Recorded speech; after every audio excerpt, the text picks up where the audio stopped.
Okay, I was taping this class. I thought I was, and I just noticed that my record button wasn't on. So I'm going to quickly go over some things that I've already done. First off, I made some potato gnocchi with my mac and cheese seasoning. The mac and cheese seasoning is awesome.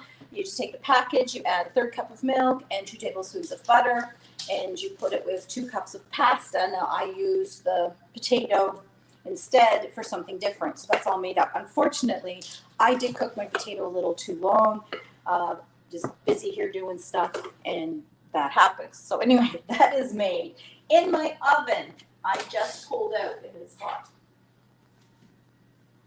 tater tots. I like tater tots, and I found this cool recipe, and I have cured it so that I could have it for supper this week as something different. And I'm sure you know what tater tots are. But you take your tater tots and you're going to squish them, okay? Squish them down.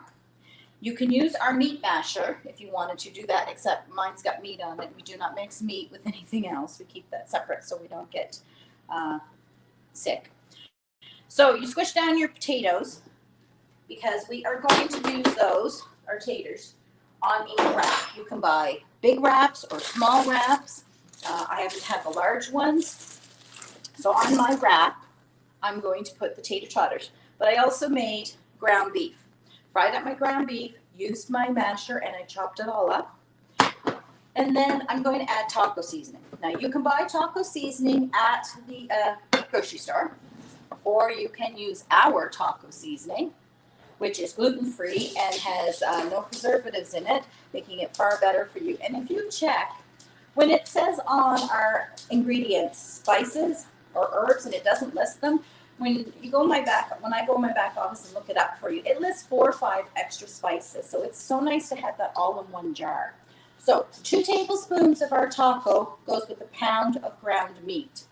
You can add a little bit of water to that and get it all mixed up and make a nice taco meat.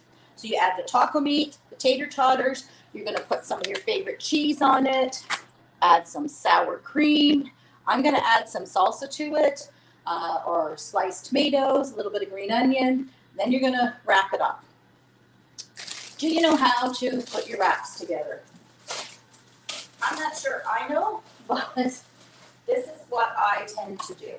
All right. So I take my wrap, and I'll put all my meat in. I want to make sure you can see. There we go. Okay. So I'm going to take my wrap, and I'm going to put all my meat and my taters, and then I roll it up on one side and the other. And then I take the end piece and I fold it up. Okay? And then I fold this piece up to keep everything in, and then flop it over. And that is my wrap. Now it would be full of stuff. So again, I put my meat in there, and I will fold this over. And I will fold over the other side. You can do it that way and then roll this side up and then roll that up. So it would actually, that would be better, wouldn't it? It would hold better. Let's do that. Okay. So fold over one side, fold up the bottom, wrap over the other side, and there's your wrap. You can eat it like that with it open, or fold that down to keep everything in. Now that would be full of the taters, the ground beef, and all my fixings. That is called a taco burrito wrap. So I'm pretty sure my kids will love that. So, since I already did my recording, I already did my chicken, I bought 2 chicken breasts. So what I do with my chicken breasts, as many of you know, is I slice them in half. And one of them was really thick, so I cut it 3 times because it stretches those 2 chicken breasts to feed 4 people. This is 5 pieces. And it cuts back on our budget, reduces the amount of protein we're eating, which is a good thing. And then I'm going to have a salad with it, and that will help give us a big meal and get us more vegetables. Or slice up tomatoes and cucumbers, or have veggies, slice up your veggies, your carrots, your celery. And if you don't have time, buy a veggie platter. I can't emphasize enough that some of these things that help us save time but still get the vegetables into us are so good. Okay, so what you missed, because I didn't push record. Anyway, we're here. We're doing good. I'm using Crispy Crunchy Coating, which is a gluten-free crumb mix for my chicken. And to put it on my chicken, I'm going to put mayo on my chicken I'm just going to dab some on. And I'm going to use my knife that I have over here, and I will spread it on, and then I'll dip it in my seasoning. Now, my seasoning, what I did earlier, was I added, where did we go? Ranch. One of my customers had just purchased ranch, and she was telling us that she used it on her chicken. She put it on, I think it was chicken thighs. She can correct me if she's watching this. And with a little bit of oil, and she put it on the outside, and she put it in the air fryers, and it tasted so good. So I thought, I want to do my chicken in the oven, and I'm going to add this to my crispy crunch coating. So I added 2 tablespoons.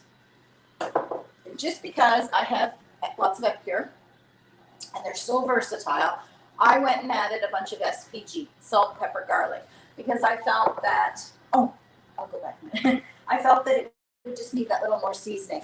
Before I forget, in my tacos, because our tacos is so good, preservative-free, doesn't have all the sodium, you may want to add some salt. And a good alternative is that SPG, your salt, pepper, garlic, to just give it that little boost.